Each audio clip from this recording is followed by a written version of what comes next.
Hello there, welcome to a Second Thoughts overview of Morghur the Shadowgave.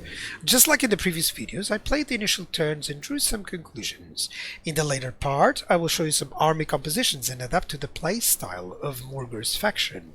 As mentioned, this is not an in-depth guide, but will certainly help you out. So let's play with Morghur Shadowgave. So for your short victory objectives, we need to have at least 220 marks of ruination. That constitutes here, this level right there, ruination level 6. You also need to destroy Estalia, located here. It's pretty straightforward. Carcassonne is located here, and then Tulsin, a little bit straight up. You also need to occupy Loot Razor Sack 35 different settlements. Now this is a fairly difficult campaign, I would say. The reason for it is that you need to fight off against many different legendary lords and factions, so it may prove difficult, or at least more difficult than other Beastmen campaigns. Still easy, but a little bit more difficult. Now, in terms of the victory condition, of the victory benefit, you get plus 30 Wind of Magic Power Reserve per turn for all armies. Now, it's really good to ensure that your casters can continue to help in battles. Long victory campaign seems to follow the same course, okay, as others, but for Morghur it's kind of fine. So you'll need to achieve the short victory conditions, occupy Loot Razor Sack 80 different settlements, and then to destroy nearly everything that is in the Empire lands. I'll save you going here. Couronne, of course, it's necessary, but you'll need to destroy everyone is around here in the Empire lands. You also need to raise or conquer the Oak of Ages. So basically, after you dealt with Orion here, you need to conquer the Oak of Ages, and then you proceed into the Empire. Straightforward, but still it is lengthy. It's a monumental task, and basically your path is already set. That's the one thing that I have. There's not a lot of good grounds for you to have a more sandbox campaign sort of thing, Reward is plus 10 to Lord Recruit rank. That is good. It will help ensure that your lords are ready to adapt to this situation well into the domination victory, if you wish to proceed, of course. Now, Morghur, he is the Shadowgave, so he has plus 4 unit capacity for his spawn, casual replenishment rate for all armies. This is great, as always. I always love when characters have this. Chaos and Divided Corruption also for plus 3 for all characters, so you're going to spread corruption really easily. And then the Horde building construction cost minus 15% all armies. Pretty cool. It's an income-based, a money-based buff, so it's really cool. All of these are very good campaign bonuses that will certainly help you out in the long run. In terms of climate, there is no climate. You have no issues whatsoever expanding anywhere that you wish. The whole map is yours to destroy and to conquer, so you're going to benefit greatly from that casual replenishment rate. So without any issues with the climate as well, it's all for the taking. So your starting position, should you decide to colonize Montanas here as your first hearthstone, is relatively peaceful. You have a few settlements to raise nearby to get the necessary marks of ruination, but your most likely ally, Ikit, is nearby too, so be wary. You may yet have to go against him. Like if you raise the settlements nearby, he'll most likely try to capture them, and then you'll have to destroy them all over again. So typical expansion is of course to control the nearby area around the hearthstone, and then you should move north towards Carcassonne and Alpha Lauren, and then towards the Empire later on. So pretty much the only gripe that I have with the Beastmen is that your path is already set by the victory conditions. Of course you can go into anywhere else if you wish, but eventually you'll have to go there if you wish to pursue the short and long victory conditions there. So, diplomacy is a little bit negligible for the Beastmen. You can actually get something going with the Ikit nearby, because for the most part he'll like you, of course. Maybe, just enjoying some good old-fashioned alliance with him going against Stalia. Maybe you can get him to go against Carcassonne as well, because that's his natural occurrence. Just be wary if he starts becoming a problem for you, well, then maybe he'll not be an ally. Other than that, everyone else is your enemy for sure. Bretonnia Empire Wood Elves, soon the High Elves as well, and the Dwarves in the mountains. Everyone will declare war on you, as the whole Order tide is probably against you. Now, if you manage still to remain with Ikit, friends with Ikit, of course his artillery and missile units, that's where you should aim for. You can imagine your armies that are already a beast and having artillery and mortars there and Giselles. Yeah, that is a dream. That's where I would try to mix it up a little bit. So as for mechanics, they're the same as for Kazrak or Melagor. Hearthstones. You raise a location, basically, and then you can build a hearthstone there. As you raise the neighboring settlements, who become blood grounds, then you can have you can generate marks of ruination by completing the ritual. Once you complete the ritual, of course, it gives you the marks of ruination, and these will increase in level here, you know. And the more that you have the level, the different the effects. You'll get more army capacity, more hearthstone shards, of course, which is excellent for you to continue your conquests, etc., etc. Of course, note that reaching 220 is required for your short victory campaign. Now, Dread is your unique currency. With this, you can actually increase the unit capacity, which is great. They don't have any upkeep, so that's how you increase the unit capacity. That's how you recruit better units. You increase it here. You can also have access to a sort of confederation mechanic with gaining the lords, the other specific lords, which is great via just some dread cost. You also have, or of course, increasing the hero capacity for specific heroes here. Upgrades for your Hearthstones, don't sleep on those because they're really cool. They'll be at level 5, 4, 3, 2, etc. And then you can also get more buffs for your Horde armies, which is great. Army capacity, this one, don't sleep on this one, it's really cool. And you also have items. These items can change up a little bit how you do things, how you attack, how you move. You know, this one is excellent always to have in your main army for campaign movement range, of course.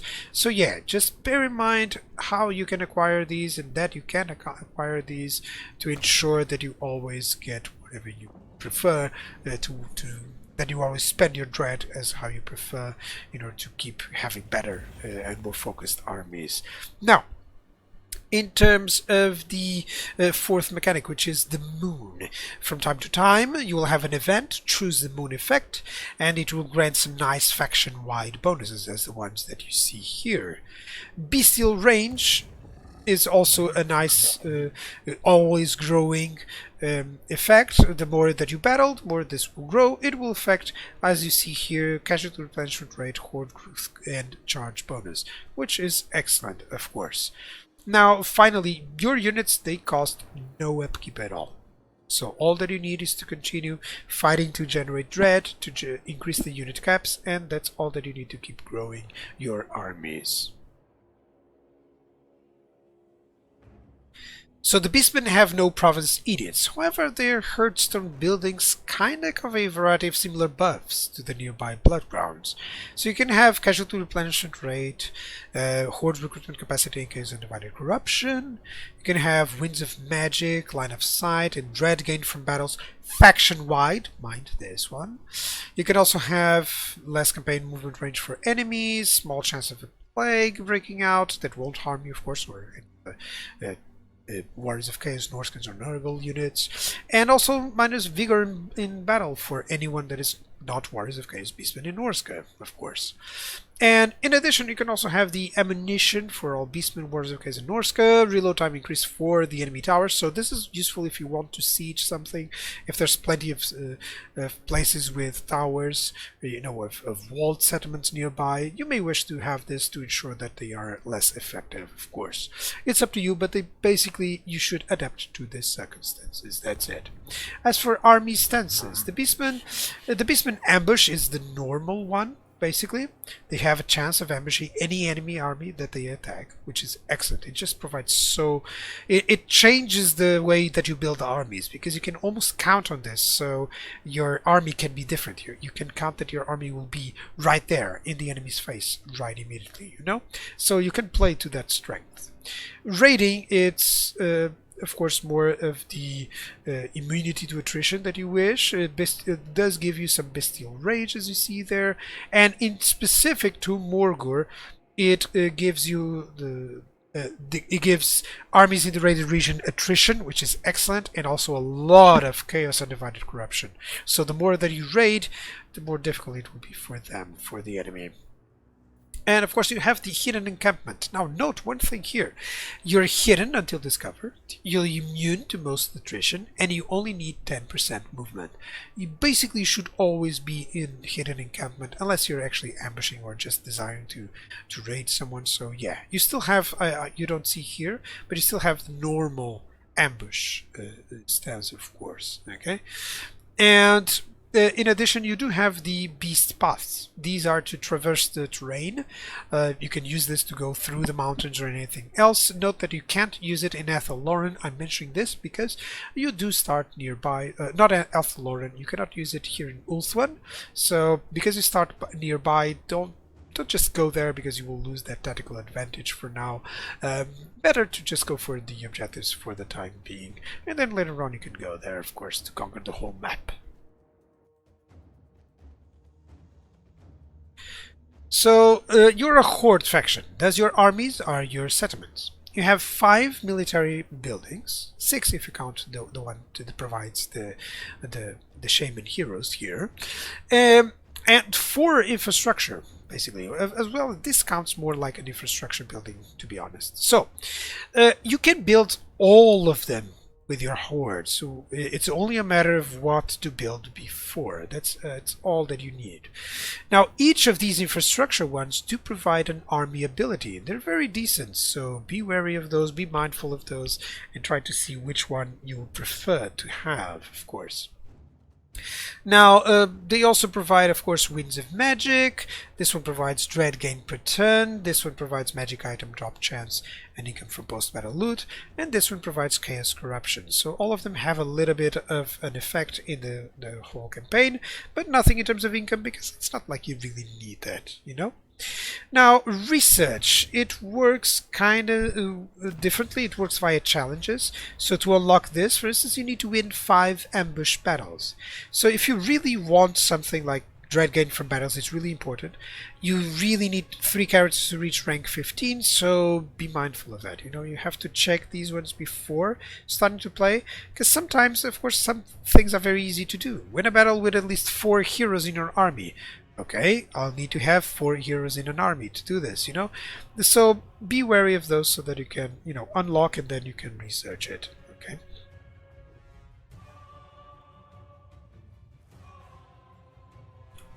Skills, as always, are divided into lord-specific ones, magic and combat here. You also have red line or the army, and the blue line or campaign. Now, the blue line does have attrition and casualty replenishment, which is great, something that I typically go as a no-brainer for it. However, you may choose a path of going into more raiding or raising settlements or post-battle loot. It's up to you, you know. It's really up to you. You don't have any upkeep to be concerned about, so nothing really too important in the blue line unless you want to go, for instance, for lightning strike later on. In terms of the red line, it's rather expensive considering the units that you have. There are no buffs for manticores as well, which is weird, but okay.